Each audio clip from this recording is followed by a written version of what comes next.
Several months back, I acquired the property I had always dreamed of owning. It's a serene haven nestled on the fringes of a quaint town, sufficiently distant from the hustle and bustle to provide tranquility, yet close enough to avoid complete seclusion.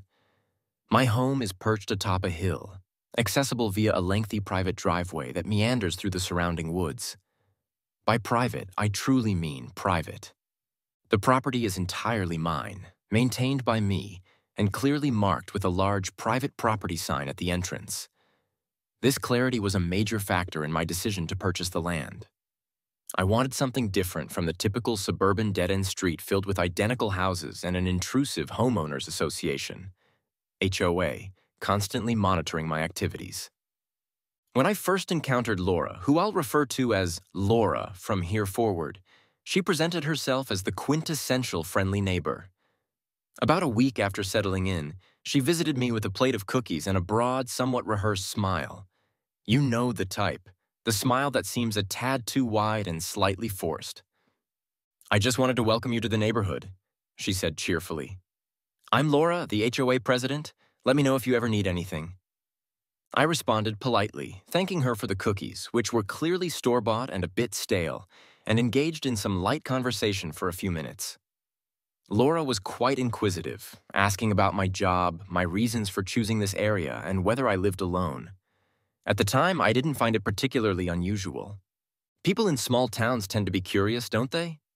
Laura then pointed towards the entrance. "Oh, maintaining that road by yourself must be quite a burden. Have you considered letting the HOA handle it? It would make things so much easier for you." And I courteously informed her that I wasn't a member of the HOA and had no intentions of joining. The road was private, and I preferred it that way. She didn't press the issue, merely nodding as if she understood. However, there was something in her demeanor that I couldn't quite decipher, almost as if she was noting my response for future reference. In the ensuing weeks, Laura took it upon herself to be my overly friendly neighborhood guide. She would visit unexpectedly, bringing everything from muffins to gardening tips, and even handing out flyers about HOA meetings, which I wasn't involved in. Each time she visited, she found a way to discuss the road. It would be beneficial for the community to have access to it, she would suggest, just in case of emergencies or if someone needs a shortcut or if the main road gets blocked. I remained steadfast yet polite. "I understand, but it's my private property. I'm not comfortable with that." She would always respond with a smile and a casual shrug, as if it were no significant matter. "Oh, of course. Just thought I'd ask." One Saturday, I noticed her standing at the entrance of my road alongside a couple of other HOA members. They were pointing toward the road and conversing, seemingly trying to appear nonchalant. Before we continue with the story, please consider subscribing to the channel. It's my dream to once reach 1,000 subscribers.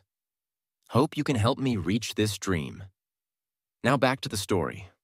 When I approached to greet them, Laura immediately began discussing how the community was willing to cover the maintenance costs if I agreed to open the road for everyone's use. I declined once more. As I was returning to my house, I overheard one of the other HOA members mutter, "We'll figure something out." Things began to intensify from there.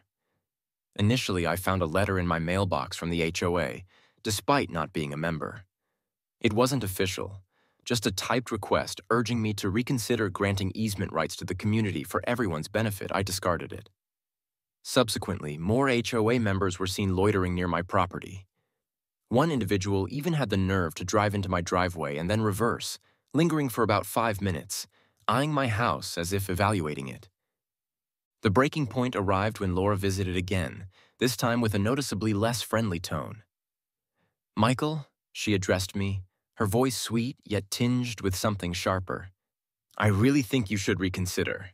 You don't want to make things difficult for yourself. The community needs that road." I stared at her, trying to understand her implications. Was that a veiled threat? I responded calmly but firmly. "I've been very clear. The road is private property. This conversation is over." She didn't argue, simply offering that same insincere smile before leaving. That evening, I posted a clear and polite message on the community forum. Hi everyone. Just to clarify, my private road is not HOA property and will remain closed to community use. Hope this clears up any confusion.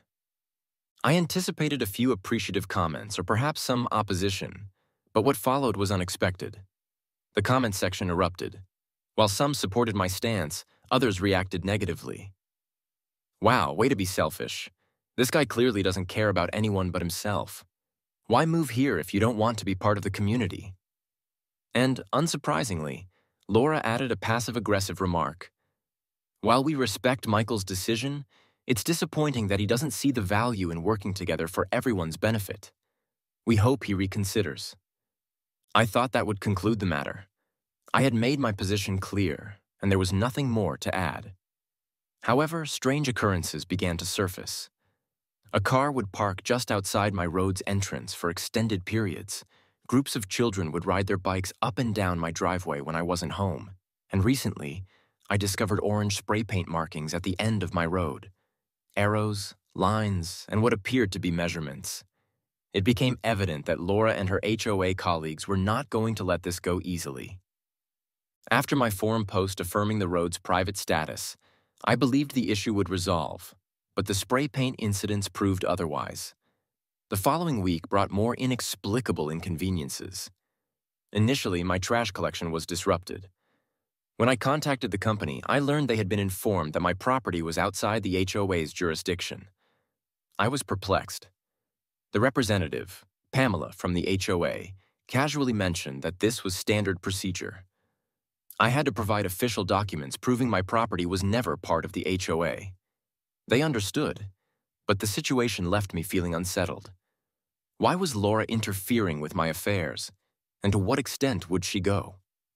Matters worsened a few days later when I returned home to find a flyer tucked under my door. At first glance, it seemed official with neatly formatted text and the HOA's letterhead. However, upon reading, I realized it was another subtle attempt to pressure me into relinquishing my road. The flyer stated, *** notice. The HOA is considering plans to improve community access for the safety and well-being of all residents. As part of this initiative, we are exploring easement opportunities for private roads in the area. We appreciate the cooperation of all neighbors to enhance our community's safety and efficiency. ***. Although not directly addressed to me, the timing and vague wording made it clear it was about my road. Determined to protect my property, I installed several security cameras, nothing extravagant, just enough to monitor the driveway and road entrance. It wasn't long before the cameras proved useful. One night around 11 p.m., I received a motion alert. Reviewing the footage, I saw two individuals in dark hoodies walking along the edge of my road with flashlights. Their faces were obscured, but they appeared to be measuring or marking something. One bent down and sprayed more orange paint on the gravel. I grabbed a flashlight, stepped outside, and made enough noise to alert them of my presence. They fled immediately, but I caught a glimpse of their vehicle, a black SUV with the HOA emblem on the rear windshield. I reported the incident to the police the following day, but without clear identification of the individuals, there was little they could do. Nonetheless, I filed the report as a precaution. Laura, unsurprisingly, acted completely unaware when I mentioned the incident. A few days later, while collecting my mail, she approached me with a smile and a wave, acting as if nothing had occurred. "Michael, how's everything going? Settling in all right?" "Fine," I replied tersely. However, I noticed fresh spray paint markings on my road the other night. "Any idea who might have done that?" I asked. Laura tilted her head, feigning innocence. "Oh no, that's terrible. I hope it wasn't the kids messing around. You know how they can be." I scrutinized her, trying to detect any signs of deceit. "Well, I caught two people on camera. One of them had an HOA sticker on their car." Laura didn't hesitate. "Oh, that's so strange. I'll bring it up at the next meeting. Maybe someone knows something." I didn't trust her for a moment, but what could I do? Accusing her directly without concrete evidence would make me seem paranoid. Then the parking issues began. Overnight, my private road transformed into an impromptu parking area for atop members. Initially, it was just a couple of cars turning around in my driveway, but soon they were regularly parking at the entrance and leaving their vehicles there for hours. On one occasion, I returned from errands only to find 3 SUVs blocking my road, preventing me from accessing my property. I went door to door to address the issue, but all the owners offered the same excuse. "Oh, we didn't realize it was a problem. There's just so little parking in the neighborhood." It was maddening, and I recognized the deliberate nature of their actions. They were trying to wear me down into compliance. The ultimate breaking point was receiving a letter from the HOA's lawyer. The letter asserted that the HOA had unanimously decided to pursue an easement on my road, citing the community's needs. It mentioned they were willing to compensate me for any inconvenience and strongly encouraged me to cooperate voluntarily to avoid further legal actions. I was furious. This was not a mere request. It was an implicit threat. I immediately contacted my own attorney. He assured me that the HOA had no legal standing to claim my road and advised me to meticulously document every interaction and incident. Following his advice, I began saving emails, recording conversations, and maintaining a detailed log of all suspicious activities. Despite my efforts, the situation did not improve. If anything, Laura and her associates became more audacious.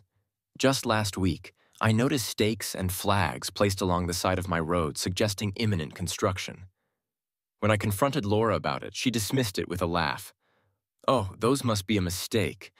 I'll look into it for you." "Mistake? Really?" I retorted. I had no idea what their true intentions were, but I was determined not to back down. This was my property, and I was prepared to defend it at every turn. A week after discovering the survey markers and additional spray paint, I awoke to the sound of machinery. Initially, I assumed a neighbor was conducting some work, like trimming trees or repairing a driveway. However, I quickly realized the noise was emanating from my own road. I donned a jacket and approached the entrance, only to find a construction crew with a small excavator parked beside my private property sign. 2 workers in bright orange vests were unloading tools, while another was marking the ground with spray paint. Taking a deep breath, I approached the man holding a clipboard and calmly asked, "What are you doing on my property?" He glanced at me as if I were the one at fault. "We're here to prepare for road work. It shouldn't take long." "Who hired you?" I pressed. He vaguely pointed towards the neighborhood. "The HOA. They said it's approved." "Approved by whom?" I demanded. After that, I had no choice but to send the crew away, informing them I would be contacting the police. It became clear to me that the HOA wouldn't cease their actions unless I took definitive steps to stop them. I reached out to my lawyer again, recounting the latest incident. He was immediately supportive, given the extensive documentation I had accumulated, including emails, videos, and the HOA lawyer's letter about community necessity. He advised that it was time to target their finances. The following day, I attended an HOA meeting without an invitation. Technically, as a non-member, I wasn't required to notify them or wait for an invitation. By then, I had exhausted my patience for cordial interactions. Laura, the orchestrator of this entire ordeal, was presiding over the meeting. She seemed taken aback by my presence, but quickly masked it with her usual forced smile. "Oh, Michael, how nice of you to join us. We were just discussing the illegal road work on my property," I interrupted, holding up my phone. "I have footage of your crew trespassing, copies of every letter you've sent me, and a police report ready to file. Explain to the group how you thought this was a good idea." Laura began to speak, but another HOA member, Mark, interjected first. "We believed we were acting in the community's best interest." "What's best for the community?" I echoed. "Mark, my property isn't part of the HOA. You have no legal right to access my road, let alone begin excavating it. Do you understand the kind of lawsuit you're inviting?" Laura attempted to regain control by mentioning miscommunications and misunderstandings, but I wasn't swayed. I directly informed the group, "If you don't cease these actions immediately, my lawyer will be filing harassment and trespassing charges against the HOA as an entity, and if necessary, against individual members." Following that meeting, the dynamics began to shift, but not favorably for the HOA. Laura ceased her frequent visits to my door, yet I noticed subtle indications that someone was still monitoring my activities. A car would regularly park across the street from my road for hours with the headlights off and the engine running. Flyers about community easements continued to appear in my mailbox. Then, one night, my cameras captured someone walking along the side of my road wielding what appeared to be bolt cutters. I chose not to confront them directly. Instead, I contacted the police and forwarded the footage to my lawyer. He sent a cease and desist letter the next morning, specifically addressing Laura and several HOA board members by name. The letter contained all the evidence I had gathered: videos of the surveyors, the HOA lawyer's letter, footage of the individual with the bolt cutters, and screenshots of some particularly hostile comments Laura had made about me on the community forum. Taking further precautions, I installed a locked gate at the entrance to my road, complete with a keypad and a camera. This ensured that any interference would require bypassing both physical barriers and the legal ramifications. A few days after the gate was installed, Laura came to my door, but her demeanor had changed. Her face was flushed, and she seemed to have rehearsed her words meticulously. "This is completely unnecessary," she began, gesturing towards the gate as if it were a personal affront. "We're just trying to improve the neighborhood. You didn't have to make it so hostile." "Hostile?" I echoed. "You hired a crew to trespass on my property. You sent people to vandalize my road. You harassed me for weeks, and now I'm the hostile one." She stammered something about miscommunication once more, but I cut her off decisively. "Laura, this isn't up for discussion. Stay off my property and instruct your HOA associates to do the same. This conversation is over." I shut the door before she could reply. Since that confrontation, things have quieted down, at least for the time being. The HOA hasn't sent any further letters, and the cars obstructing my road have vanished. My lawyer believes the cease and desist letter likely deterred them, but I remain vigilant, knowing deep down that this battle might not be entirely over.